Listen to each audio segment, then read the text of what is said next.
संविधान सभा में जितनी तीखी गरम बहसें भाषा के सवाल को लेकर हुईं, उतनी किसी और विषय पर नहीं हुईं।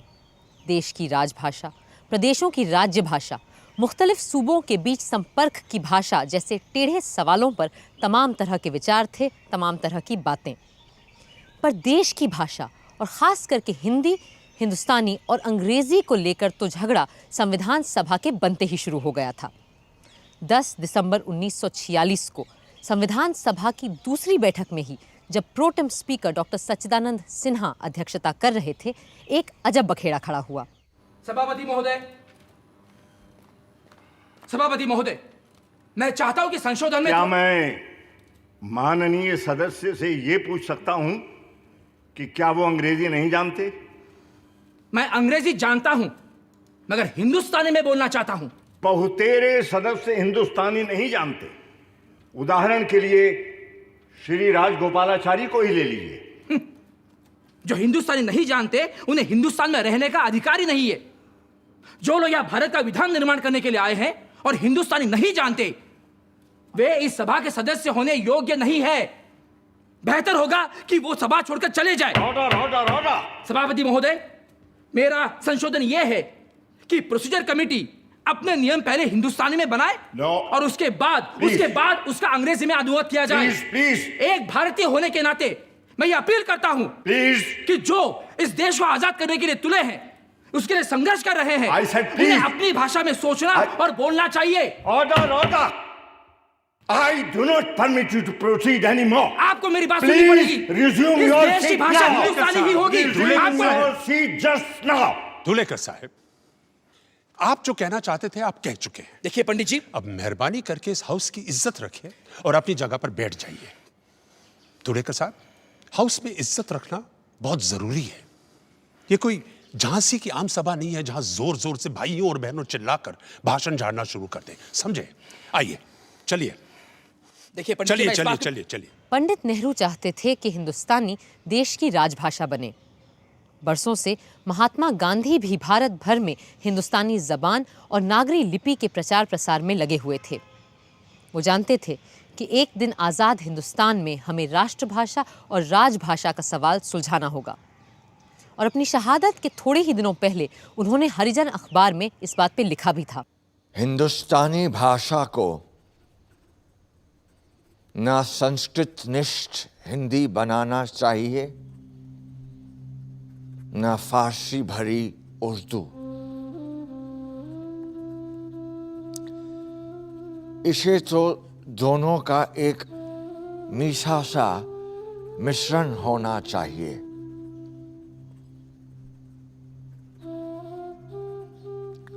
हिंदुस्तानी में दूसरे इलाकों की बोलियों से भी शब्द लेने चाहिए और अगर जरूरत पड़े तो विदेशी भाषाओं से भी। हाँ, अगर वो लफ्ज आसानी से राष्ट्रभाषा में घुल मिल सकें तो।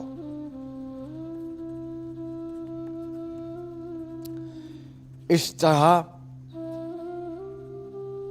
हमारी राष्ट्रभाषा को एक ऐसी शक्तिशाली जबान बनाना होगा जो सारे इंसानी विचारों को और जज्बों को बयान कर सके।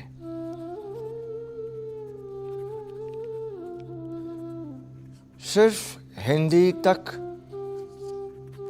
या उर्दू तक अपने आप को सीमित रखना तो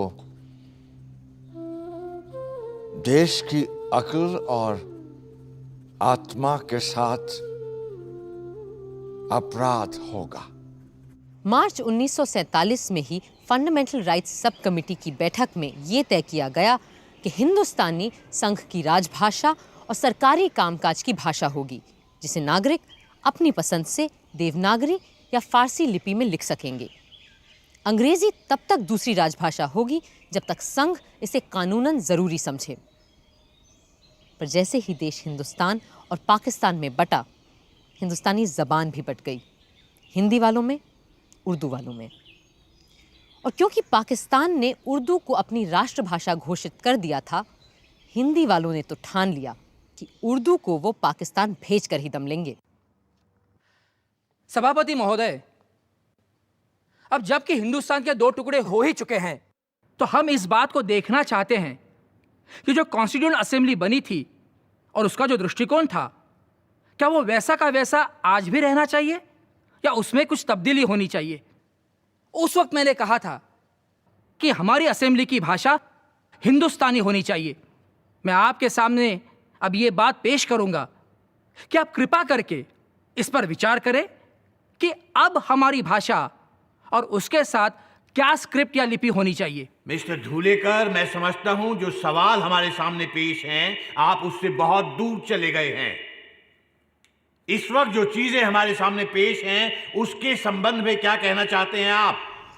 उस वक्त तो डॉक्टर राजेंद्र प्रसाद ने श्री आर.वी. धुलेकर को चुप कराकर बैठा दिया, पर 2 दिन बाद हुई कांग्रेस सदस्यों की एक मीटिंग में ये प्रस्ताव रखा गया कि अब से हिंदुस्तानी नहीं, हिंदी राजभाषा होगी। कुछ लोगों ने इसका विरोध भी किया, पर बात जब वोट पर आई तो 32 के मुकाबले 63 वोटों से हिंदुस्तानी हार गई और हिंदी जीत गई। 27 मार्च 1948 को जब ड्राफ्टिंग कमेटी फिर मिली तो आबो हवा बहुत बदल चुकी थी। It seems Mr. K. Munshi has sent us a resolution passed in a meeting of the Congress members regarding the question of a link language. ये बताइए और क्या लिखा है इस रेजोल्यूशन में? Well, it says that the word Hindustani should be replaced by the word Hindi in all our drafts. पर हम ऐसा करने पे बाध्य नहीं है। हमारे सामने और भी कई अनुमोदन संशोधन पड़े हैं, जैसे कि डॉक्टर सच्चिदानंद सिन्हा जी के amendment. In my legal opinion, the amendments moved by Dr. Sachidanand Sinha, Seth Govind Das, and Mr. Thakurdas Bhargav involve matters of policy, and we must therefore refer them to the Constituent Assembly.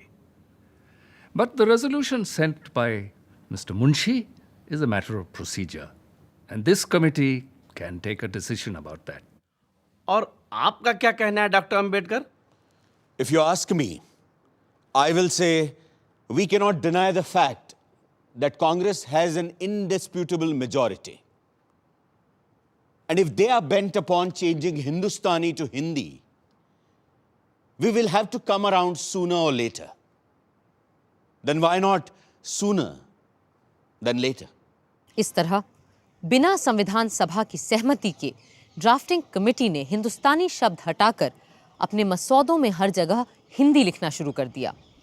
ऐसे माहौल में 5 नवंबर 1948 को जब संविधान सभा के सामने draft constitution रखा गया तो कई सदस्यों के लिए बाकी चीजों के मुकाबले भाषा का सवाल ही सबसे बड़ा मुद्दा बन चुका था।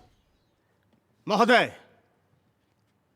मेरा मत है कि हिंदी और केवल हिंदी इस देश की राष्ट्रभाषा हो सकती है। हिंदी बनाम हिंदुस्तानी का विवाद अब समाप्त हो चुका है, क्योंकि संविधान की धारा 99 के अनुसार केवल 2 भाषाएं हैं, अंग्रेजी और हिंदी, जिनमें संसद की कार्रवाई हो सकती है। जहां तक दक्षिण भारत के नागरिकों और सदस्यों का सवाल है, मैं स्वीकार करता हूं कि कुछ वर्षों तक कार्यवाही को अंग्रेजी में चलाना होगा। उन पर हम जबरदस्ती कुछ लाद तो नहीं सकते, मगर अंत में हिंदी ही हमारी राष्ट्रभाषा होगी और साथ में देवनागरी हमारी राष्ट्रलिपि। हिंदी वाले अपनी संख्या शक्ति पर इतराते हुए जीत मनाने लगे, पर दूसरे लोग बहुत ठगा हुआ महसूस कर रहे थे। कुछ ने तो भाषा के सवाल पर देश के टूट जाने की भी बात कर डाली। I would, sir, convey a warning on behalf of the people of South India, because there are already elements there who want separation, and it is up to us to firmly try and keep those elements down. And my friends in UP, do not help in any way by repeatedly flogging their idea of Hindi imperialism. Sir, it's up to my friends in UP to have an undivided, unbroken whole India, or it's up to them to have only a Hindi India. दक्षिण ही नहीं, बंगाल के लोग भी उसी तरह आहत थे। The protagonists of Hindi, in their enthusiasm, have gone too far. It is no use repeating ad nauseum the new dictum that independence will be meaningless if we do not all start talking in Hindi or conducting official business in Hindi from tomorrow. It is not only ridiculous, but also totally absurd. और पंजाब वाले भी अपनी जबान को लेकर चिंतित थे। जब तक ये सवाल इस शक्ल में मेरे सामने नहीं आया था, मैं हिंदी और हिंदुस्तानी में कोई फर्क नहीं समझता था। इस सिलसिले में मुझे अपना ही पंजाबी का एक शेर याद आता है, चंगा है सी अनजानिया, सपना पई जब जानिया। यानी जब तक नहीं पता था तब तक ठीक था, जानते ही झंझट में पड़ गया। जबान के मुतालिक में मैं ये कहना चाहता हूं कि ये जो आइन है, मैंने इसका उर्दू तर्जुमा देखा है और हिंदी के तर्जुमे के बारे में जो हिंदी के हामी हैं, उन दोस्तों से बातें की हैं, वो भी हिंदी के तर्जुमे से मुझे इसका मतलब नहीं समझा सके। खुद पंडित नेहरू ने जब डॉक्टर रघुवीरा का किया कॉन्स्टिट्यूशन का हिंदी अनुवाद पढ़ा तो डॉक्टर राजेंद्र प्रसाद से कहा, सच बात तो ये है कि इस ट्रांसलेशन का एक लफ्ज भी मेरे पल्ले नहीं पड़ा है। पर फिर भी हिंदी के उग्रपंथी हर मौके पर हिंदी हिंदी करने से बाज ही नहीं आ रहे थे। 30 जुलाई 1948 को सभा में जब बात लोकसभा और राज्यसभा के कर्मचारियों के सर्विस कंडीशंस पे चल रही थी, सेठ गोविंद दास अचानक हिंदी को लेकर खड़े हुए। सभापति जी, इससे पहले कि हम आगे बढ़ें, मैं एक बात की और आपका ध्यान आकर्षित करना चाहता हूं। जब से हम लोग यहां आए हैं, तब से राष्ट्रभाषा के संबंध में तरह तरह की बातें सुन रहे हैं। कहा जा रहा है कि राष्ट्रभाषा का सवाल पार्लियामेंट के ऊपर छोड़ दिया जाएगा। मैं चाहता हूं कि आप इन अफवाहों का खंडन करें। Sir, to spring such a subject upon the audience all of a sudden is against all order and procedure. Hindi वालों का हमला जारी था। एक सन्यासिन ने तो हिंदी को राष्ट्रभाषा बनाने और हिंदुस्तान का नाम भारत रखने के लिए आमरण अनशन तक कर डाला। जब पंडित नेहरू ने जाकर समझाया, तब उसने अपनी भूख हड़ताल तोड़ी, पर साथ ही ये बयान भी दे दिया कि प्रधानमंत्री जी ने मेरी सारी मांगें मान ली हैं। ऐसे हालात में एक विशेष कमेटी बनाई गई और श्री के.एम. मुंशी और श्री गोपाल स्वामी अयंगार को कोई ऐसा फॉर्मूला इजाद करने का काम दिया गया जिससे भाषा के सवाल पर सब संतुष्ट हो सकें। इस बात से भी कई लोग चिढ़ गए थे कि इस कमेटी में हिंदी वाले क्यों नहीं हैं। पर सच ये था कि इतने विरोध और विषैले माहौल में भी मुंशी अयंगार कमेटी ने इस असंभव काम को लगभग संभव कर दिखाया था। मुंशी अयंगार के सुझाव 12 सितंबर को सदन में पेश किए गए। When any member rises to speak on this language question, I would request that he should not let fall a single word or expression which might hurt or cause offense. Mr. Gopalaswamy Iyengar will move the first amendment number 65. Sir, opinion has not always been unanimous on this question. There was, however, one thing about which we reached a fairly unanimous conclusion, that we should select one of the languages of India as the common language of the whole of India. चलो English तो गई, अब देखते हैं कौन सा language आता है sir. The final decision is that we should adopt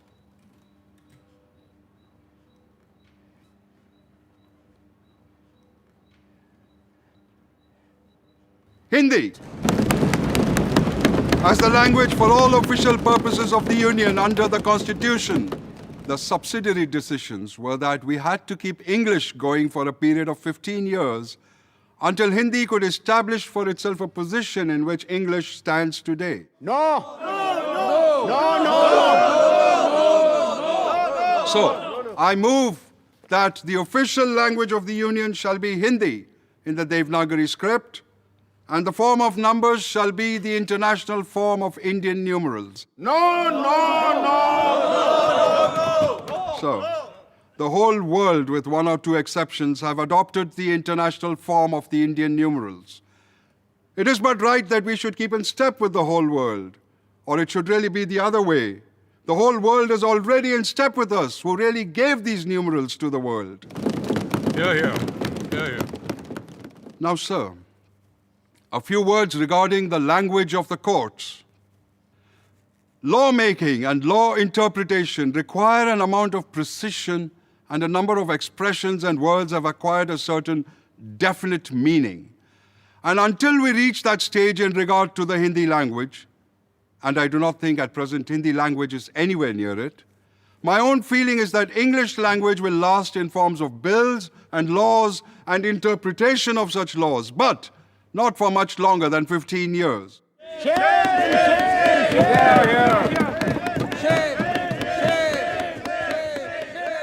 Hindi के अतिरेकी इस फैसले से नाखुश थे, पर अपनी मेजॉरिटी से बड़े आश्वस्त भी थे। वो भूल गए थे कि लोकतंत्र में संख्या शक्ति का इस्तेमाल सोच समझकर और अल्पसंख्यकों की भावनाओं का आदर करके ही किया जाना चाहिए।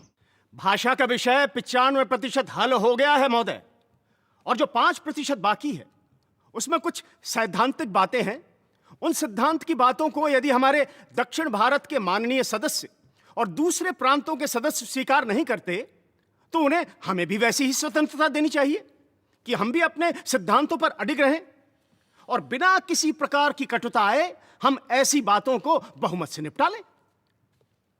हम हिंदी का पक्ष लेने वालों पर यह आक्षेप लगता आया है कि हम इस विषय को सांप्रदायिकता की दृष्टि से देखते हैं। हम उर्दू से प्रेम रखते हैं, मगर उर्दू भाषा ईरान और अरब की तरफ देखती रही है।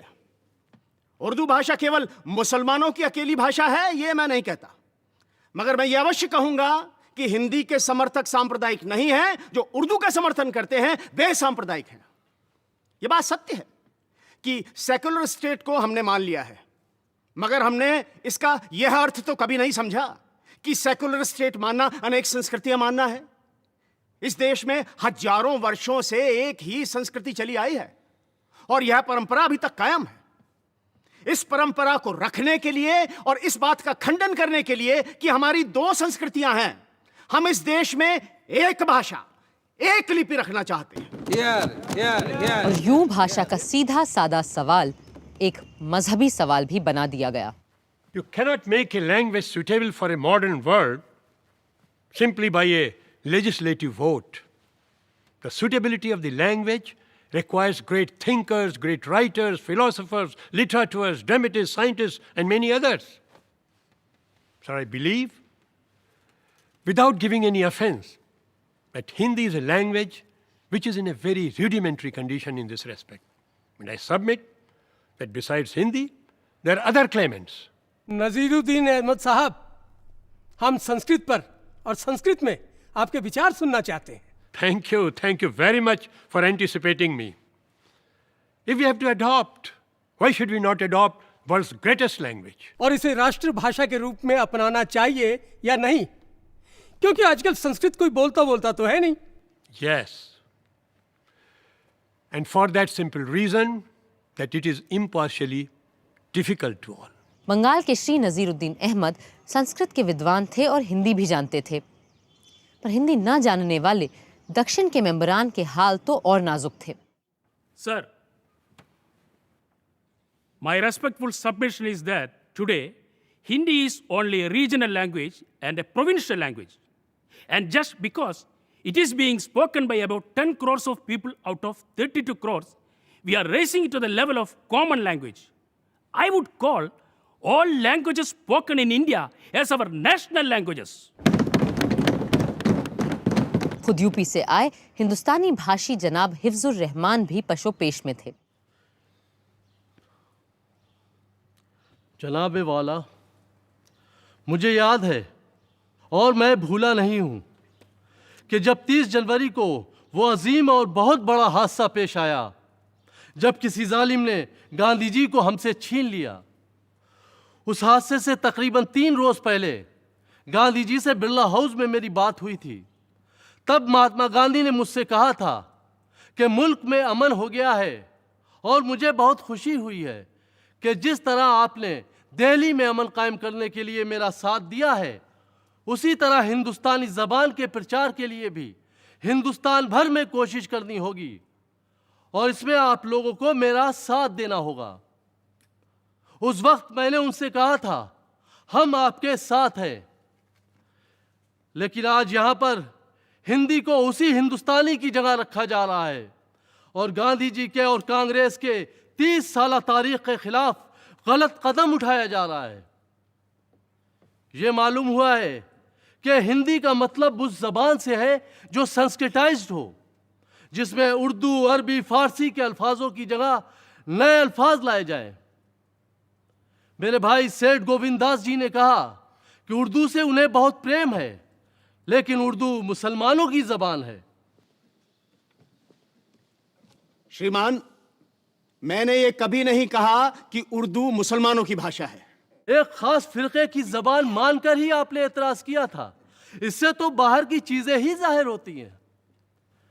मैं गुजारिश करूंगा कि उर्दू को मुसलमान ना ईरान से लेकर आए, ना स्पेन से और ना अरब से, बल्कि उर्दू हिंदू मुस्लिम की बोलचाल बाजारों, मकानों और गली कूचों से वजूद में आई। क्या आप नहीं जानते कि हाल ही के मजहबी शायर मोहसिन काकोरी ने पैगम्बर इस्लाम सल्लल्लाहु अलैहि वसल्लम की तारीफ की है। वो कहते हैं, सिमत काशी से चला है जानिबे मथुरा बादल, बर्क़ के कांधे पे लाई है सबा गंगा जल, खबर उड़ती हुई आई है जहां में ये अभी के चले आते हैं तीरथ को हवा पर बादल।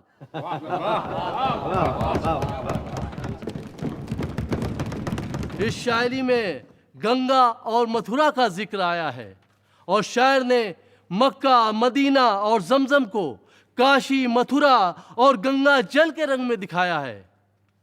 इसलिए महात्मा जी ने ठीक फरमाया था कि अगर यूनियन की कोई आम जबान बन सकती है जो तमाम मुल्क में बोली और समझी जा सके, तो वो हिंदुस्तानी ही है।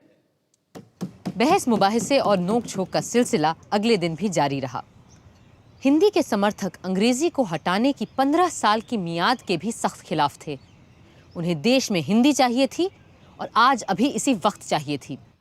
कल मेरे मित्र मिस्टर हिफ्जुर रहमान ने एक अपील की थी, उसके उत्तर में 1-2 शब्द कहना चाहता हूँ। महात्मा गांधी का नाम लेकर उन्होंने अपील की थी कि हम हिंदुस्तानी को राजभाषा बनाएं और उसे फारसी और देवनागरी लिपियों में लिखें। महात्मा गांधी का नाम लेकर मैं पूछता हूँ, पृथक निर्वाचन क्षेत्रों को भी क्यों न स्थापित किया जाए? मैं ये कहता हूँ कि कुछ हजार मुसलमानों के अतिरिक्त जो इस देश के सपूत हैं और जो अब भी हमारे साथ हैं, अन्य सभी मुसलमान हमारे साथ नहीं रहे। वे इस देश को अपना देश नहीं मानते थे। इसी कारण वे पृथक होना चाहते थे।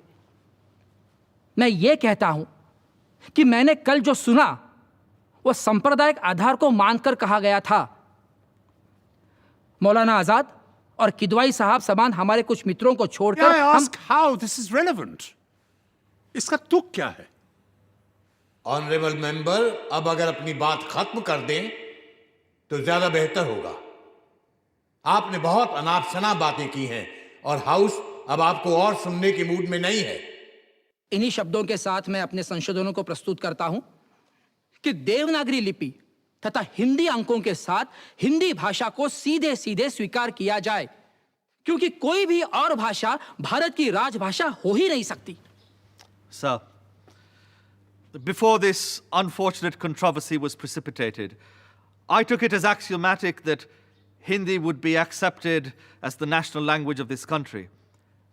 At that time, I would have accepted Hindi in the Devanagari script as our national language.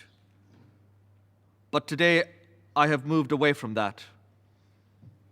I say with no offense, those friends who have been ardent, if not fanatical supporters of Hindi, have done Hindi a greater disservice than others by their intransigence.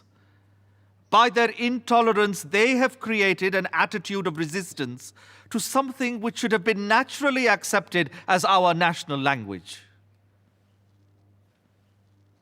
I have given this amendment of Hindi in the Roman script because I feel, looking at it objectively, looking at it with the greater interests of the country, we must accept the Roman script.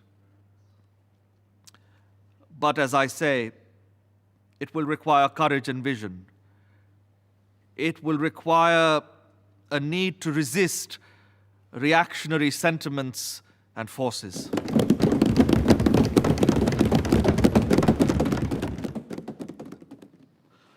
मैं सेठ गोविंद दास जी की तवज्जो उन्हीं की तकरीर की तरफ दिलाना चाहता हूं।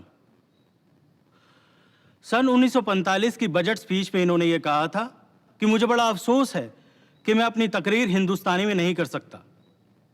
सन 1945 में इनकी जबान हिंदुस्तानी थी, जो आज देवनागरी रस्मुल खत में हिंदी हो गई। इसका कोई जवाब है इनके पास? इसकी वजह यह है कि 1947 के पार्टीशन के बाद पाकिस्तान ने अपनी नेशनल जबान उर्दू होने का ऐलान किया। मैं हिंदी के खिलाफ नहीं हूं, लेकिन जब यहां की जबान हिंदुस्तानी है तो उर्दू के बारे में इतनी नफरत क्यों जाहिर की जाती है? अपनी मेजॉरिटी के जरिए आप इसको एकदम खत्म और बंद क्यों कर देना चाहते हैं? ये कौन कहता है? ये रेजोल्यूशन कहता है। तू मैं सिर्फ भाषा को लेकर ही नहीं थी। संख्याओं के 9 चिन्ह यानी 1, 2, 3, 4, 5, 6, 7, 8, 9 भी संविधान सभा में एक लंबी बहस का बायस बन गए थे। कुल 9 चिन्हों के सवाल पे ऐसा लगने लगा कि देश के 9 टुकड़े न हो जाएं। A new dispute regarding numerals has also cropped up. And the issue is whether the numeral should be of international form or Devanagari form. Crores of our South Indian friends are insisting that they will not yield on this point. Sir, those whose mother tongue is Hindi will only learn Hindi.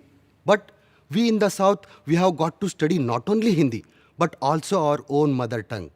You in the North will have to realize what sacrifice we are making.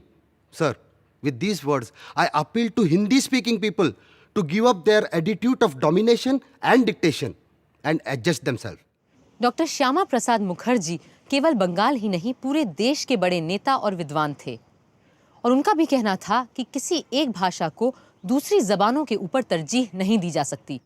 Some of my friends spoke eloquently that a day might come when all of India shall have one language and one language only.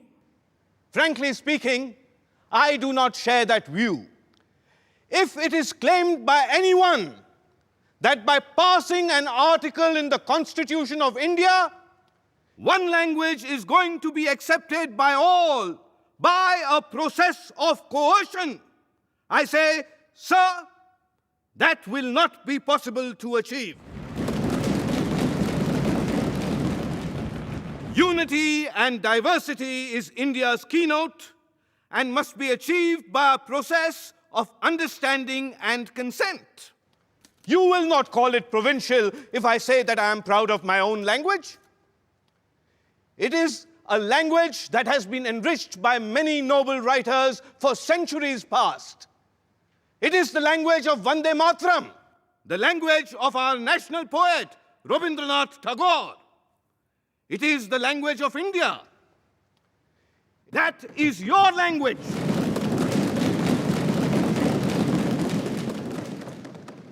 I am sure that the languages of my friends from the South and the West, of which they are so proud, also have great records which must be safeguarded and protected in ample measure.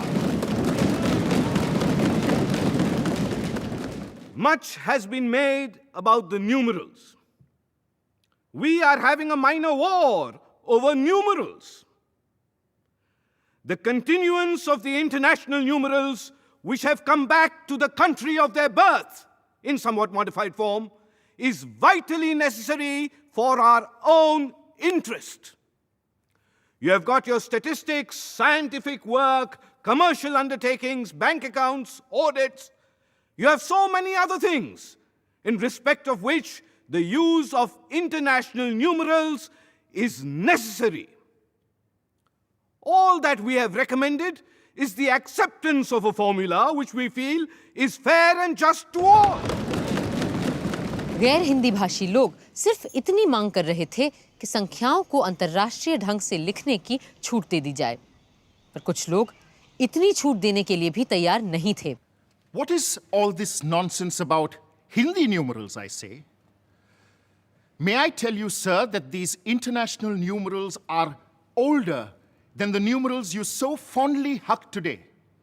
Question. There is no question of questioning that. It is a fact. It is not a matter of fact. You may say what you like. I have my own opinion. Your opinion is not what matters, Dr. Subrayan. It is a fact and not an opinion. Yours is an opinion with which you want to change the fact. It has been said so in Encyclopedia Britannica. I will read it, Mr. Sharma, for your edification. Say it for your enlightenment. I am enlightened enough. 1, 4, and 6 are found in the Ashoka inscriptions of the 3rd century BC, long before your numerals were thought of. 2, 4, 6, 7, 9 appeared in the Nanagarh inscriptions a century later. Is Nanagarh situated in Europe? That's why I say these are our numerals, which you do not want to accept. I am only proving that these numerals originated in India and nowhere else. 2, 3, 4, 5, 6, 7, and 9 in the Nashik cave of the 1st and 2nd century of our era. Have you seen these caves in Nashik? I am not going to enter into an argument. We from the South, wanting a national language, wanting to be in tune with all of you from north of India, agreed to swallow 95% of what you wanted. And yet, you want the balance 5% also? Because we believe in the Tamil proverb, a hare has 3 legs.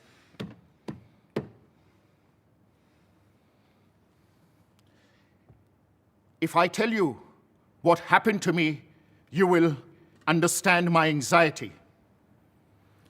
For 3 whole months, for every morning when I got out of my house, I heard nothing but the cries of, "Let Hindi die and let Tamil live.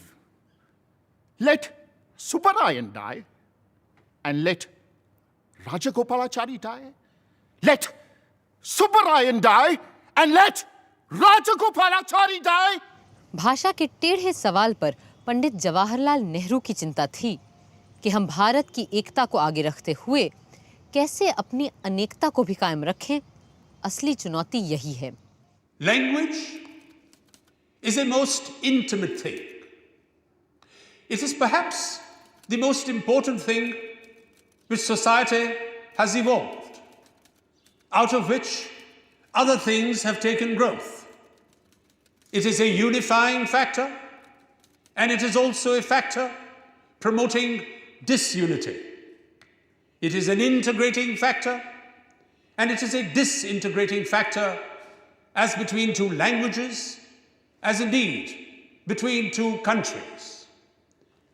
A very wise man, the father of our nation, Mahatma Gandhi, taught us that while English is a great language, we cannot go far or take our people by the million in a foreign language.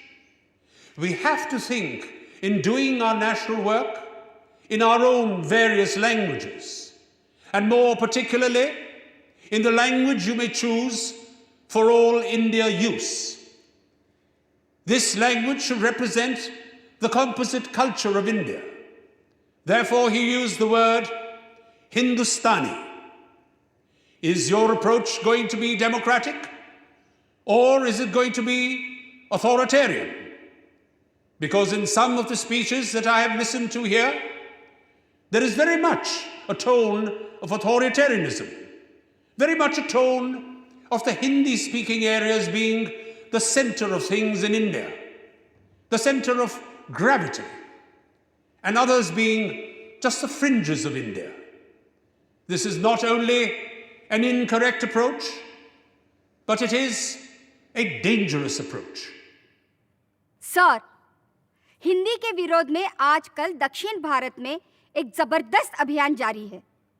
Mahatma Gandhi के कहने पे हम सब ने पूरे जोश में दक्षिण भारत में हिंदी का प्रचार किया, परंतु इस सब का नतीजा क्या निकला? सर, हिंदी के हक में जो प्रोपेगेंडा ऊंची आवाज में हो रहा है, वो इतना अति और भ्रष्ट हो चुका है कि उसके कारण मुझ जैसे लोग जो हिंदी जानते भी है और हिंदी के पक्ष में भी है, अब हिंदी के विरोध में जा रहे हैं। सर, इनका कहना है कि जब तक इस देश में एक भाषा नहीं लागू की जाएगी, तब तक न यहाँ एकता होगी न एक संस्कृति। मैं आपको यहाँ आगाह कर देना चाहता हूँ कि ये एक भाषा एक संस्कृति का नारा बड़ा ही खतरनाक नारा है। राष्ट्रीय स्वयंसेवक संघ के सरसंघ चालक भी एक देश एक संस्कृति की दुहाई देते हैं, मगर महोदय, आज इस बात का अर्थ सिर्फ इतना है कि बहुत से लोगों पर केवल कुछ लोगों की मर्जी का वर्चस्व चलेगा।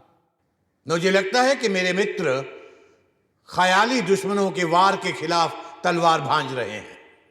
Sir, the directive says to promote Hindi as a medium of expression for all the elements of composite culture of India, not the present high-flown Sanskritized Hindi, which is understood by Pandits only. As far as international numerals are concerned, let no member feel that he is giving something and we are accepting something. We are not beggars in this house. ये किसने कहा? मेरी honourable member से दरख्वास्त है कि वो अपने गुस्से पर काबू रखें। महोदय, मुझे इस आरोप पे सख्त आपत्ति है और ये लांछन पूरी तरह से फर्जी है।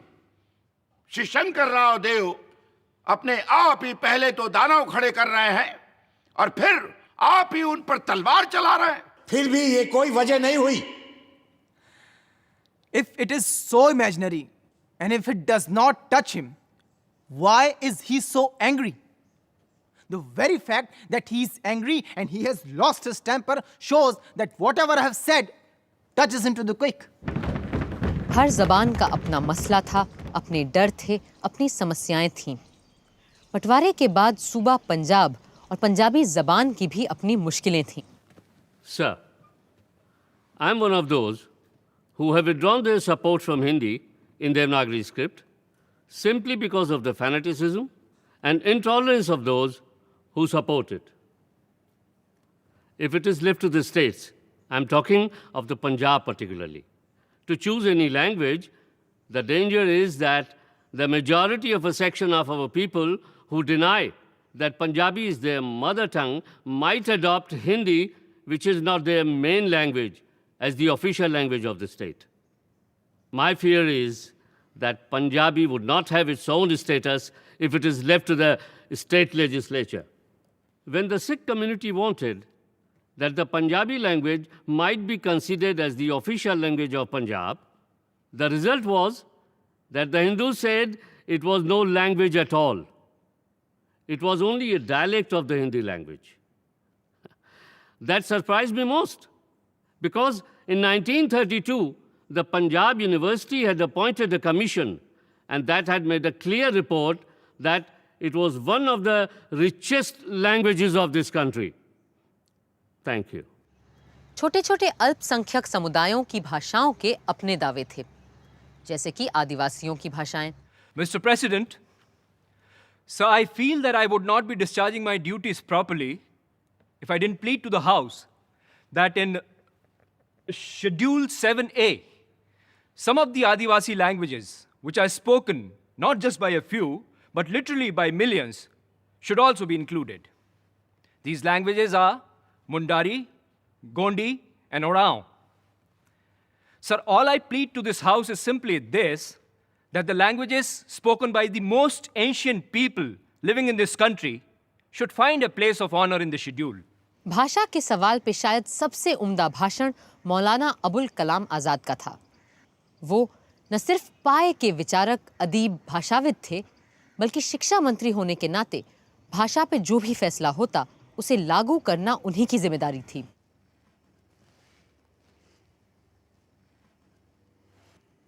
अगर हम सब ये चाहते हैं कि अंग्रेजी की जगह हमारी वतन की जबान तमाम मुल्क, तमाम कौम की जबान हो, तो इसके सिवा हमारे सामने कोई चारा नहीं कि एक मुद्दत तक हम सब्र और इंतजार करें और अंग्रेजी को कायम रखते हुए वतनी जबान की तालीम बढ़ाने की कोशिश करें।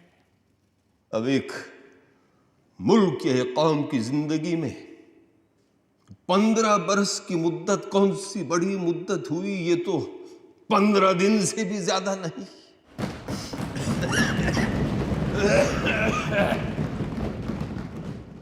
जहां तक जबान का ताल्लुक है तो आमतौर पर यह बात मान ली गई है कि कौमी जबान वो जबान हो सकती है जो उत्तरी हिंद की जबान हो, लेकिन इस वक्त उत्तरी हिंद की जबान के लिए 3 नाम पैदा हो गए हैं: उर्दू, हिंदी और हिंदुस्तानी।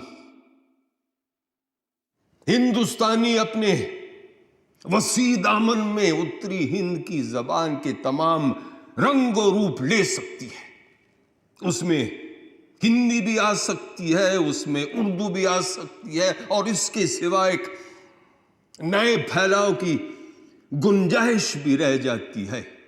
हिंदुस्तानी किसी भी अंसर को खारिज नहीं करती, बल्कि हर चीज को अपने अंदर समेट लेती है। इल्मी जबानें इस तरह नहीं बना करती जिस तरह बनावटी उसूलों और पाबंदियों के जरिए एक चीज बनाई जाती है। जबानें बनाई नहीं जाती, जबानें खुद ब खुद बनने लगती हैं। जबानें ढाली नहीं जा सकती, बल्कि खुद ब खुद ढलने लगती हैं। आप लोग जबानों पर बनावटी उसूलों और पाबंदियों के कुफ्र लगा सकते हैं, लेकिन लगाने से कोई फायदा नहीं होगा, क्योंकि वो ताले वो कुफ्र लगेंगे नहीं, बल्कि खुद ब खुद खुलकर नीचे गिर पड़ेंगे। जबान का कानून आप सबकी पकड़ से बाहर है। हर चीज के लिए कानून बनाया जा सकता है, लेकिन जबानों की कुदरती चाल के लिए कोई भी कानून साजी नहीं की जा सकती है।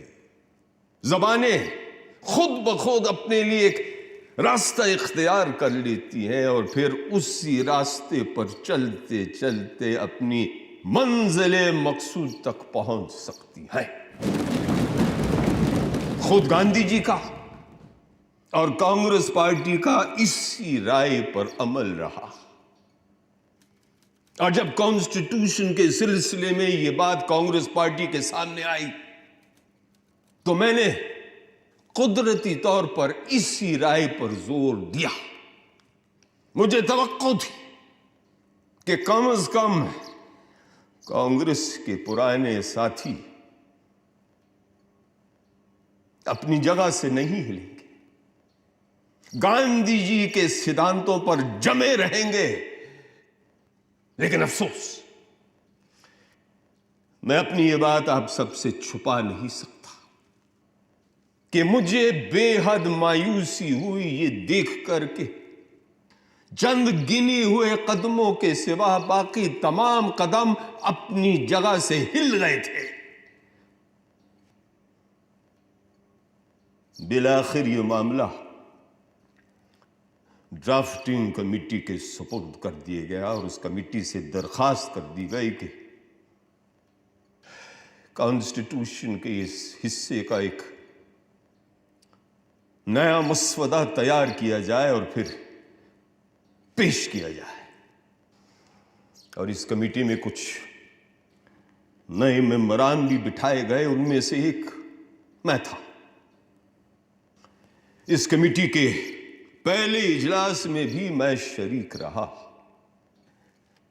लेकिन वहां मैंने ये देखा कि अक्सरियत पहले से ही एक खास राय पर जमी हुई थी और किसी भी तरह से इस बात के लिए राजी नहीं थी कि हिंदी की जगह हिंदुस्तानी को इख्तियार कर लिया जाए या फिर हिंदी की तशरीह करके उसके मफहूम में एक नया फैलाव पैदा किया जाए। इस सूरत हाल में मैंने महसूस किया कि मेरा वहां रहना तकरीबन बेकार है, इसलिए मैंने अपना इस्तीफा दे दिया और इस कमेटी से अलग हुआ। मुझे यह देखकर सख्त मायूसी हुई कि इस तरफ से लेकर उस तरफ यानी कि हर तरफ तंग ख्याली छाई हुई है। तंग ख्याली का मतलब समझे? नेरो माइंडेडनेस यानी कि दिमाग का छोटा और सिमटा हुआ होना और हर तरह से फैलाव और ऊंचाई से इनकार करना। मैं ये कहना चाहूंगा कि ऐसा तंग दिमाग लेकर हम दुनिया की बड़ी कौम हरगिज नहीं बन पाएंगे। हिंदुस्तानी के खिलाफ जो भी कुछ कहा गया उसमें से इस बात पर सबसे ज्यादा जोर दिया जाता है कि अगर हिंदी की जगह हिंदुस्तानी को इख्तियार कर लिया गया तो उसमें उर्दू के लिए गुंजाइश पैदा हो जाएगी। मैं जानना चाहता हूं कि अगर इस तरह की गुंजाइश पैदा हुई तो कौन सी कयामत टूट पड़ेगी, कौन सी कयामत टूट पड़ेगी। मेरे दोस्त मुझसे नाराज ना होंगे अगर मैं ये भी कहूं कि इस तंग ख्याली का दूसरा मंजर मैंने आदात यानी कि न्यूमरल्स की बहस में भी देखा था। दरअसल जबान का यह मसला जिस तरह से हल होना चाहिए था उस तरह से हल नहीं हुआ। मैंने कोशिश की, मेरे चंद दोस्तों ने कोशिश की, लेकिन फिर हमने ये महसूस किया कि मौजूदा आब हवा में इससे ज्यादा लचक पैदा नहीं हो सकती है जिस कदर मिस्टर यंगार की तरमीम में पैदा हो गई है। लाए उस बुत को इल्तिजा करके कुफ्र टूटा खुदा खुदा करके। मौलाना आज़ाद के ओजस्वी भाषण के बाद शायद किसी को कुछ कहने की जरूरत नहीं थी, मगर हिंदी का सरकारी शब्दकोश बनाने और संविधान का हिंदी अनुवाद करने वाले डॉक्टर रघुवीरा कैसे चुप रह जाते। अध्यक्ष महोदय, आदरणीय मौलाना साहब हमारे सामने नामकरण का बड़ा महत्वपूर्ण प्रश्न लेकर आए हैं, यानी हिंदी या हिंदुस्तानी। और अब तो हिंदी और उर्दू को लेकर भी बड़ा मतांतर स्पष्ट रूप से दिखाई दे रहा है। असल में शुरुआत में हिंदी और उर्दू के बीच कोई विशेष अंतर था ही नहीं, किंतु 19वीं शताब्दी में उर्दू अदीबों ने कसम उठाकर यह नियम बना लिया कि वो एक भी शब्द ऐसा प्रयोग नहीं करेंगे जो भारतीय मूल से आया हो। और इसकी प्रतिक्रिया के रूप में 19वीं शताब्दी में ही हिंदी लेखन भी पनपने लगा, जो भारतीय परंपराओं से जन्मा साहित्य था। परंतु धीरे धीरे यह अंतर बढ़ता चला गया और इतना बढ़ गया कि आज हमारी भाषाओं में दो साहित्य मौजूद हैं जो एक ही आधार से आरंभ होकर आज अलग अलग दिशाएं ले चुके हैं। पर आज समस्या केवल हिंदी और उर्दू के बीच बढ़ती खाई को पाटने की नहीं है, बल्कि आज तो हमें एक ऐसी भाषा को खोजना है जो उत्तर से लेकर दक्षिण तक की सारी भाषाओं की सेवा कर सके। और यह काम केवल और केवल हिंदी। अपनी बात को खत्म करने में अभी और कितना वक्त लगेगा आपको? सर, लगभग आधे घंटे का समय। नहीं, मैं इसकी इजाजत नहीं दे सकता। The House shall meet at 5 o'clock. सभा शाम तक के लिए स्थगित कर दी गई और उधर कांग्रेस के सदस्यों की एक जोरदार मीटिंग हुई, जहां बहुत गिले शिकवे, शिकायतों, गर्मा गर्मी और झड़पों के बाद हिंदी को लेकर गरम दल और नरम दल के बीच समझौता हो ही गया। हिंदी वालों ने अंतर्राष्ट्रीय संख्याओं या इंटरनेशनल न्यूमरल्स को हटाने की अपनी जिद छोड़ दी और ये भी मान लिया कि 15 सालों तक अंग्रेजी को समान स्थान मिले। और जब शाम को संविधान सभा दोबारा बैठी तो हमारी राजभाषा को लेकर प्रस्ताव पास हो गया। संविधान सभा ने शायद सबसे मुश्किल सवाल का हल ढूंढ ही लिया था। I think we have adopted a chapter for our constitution which will have very far-reaching consequences in building up the country as a whole. We wanted our friends from the South to accept Hindi, and they accepted it. And we wanted them to accept the Devanagari script, and they have accepted it. They want us to accept a different form of numerals. And why should there be any difficulty in accepting it? We have done the wisest thing possible. And I'm glad, I'm happy, and I hope posterity will bless us for this.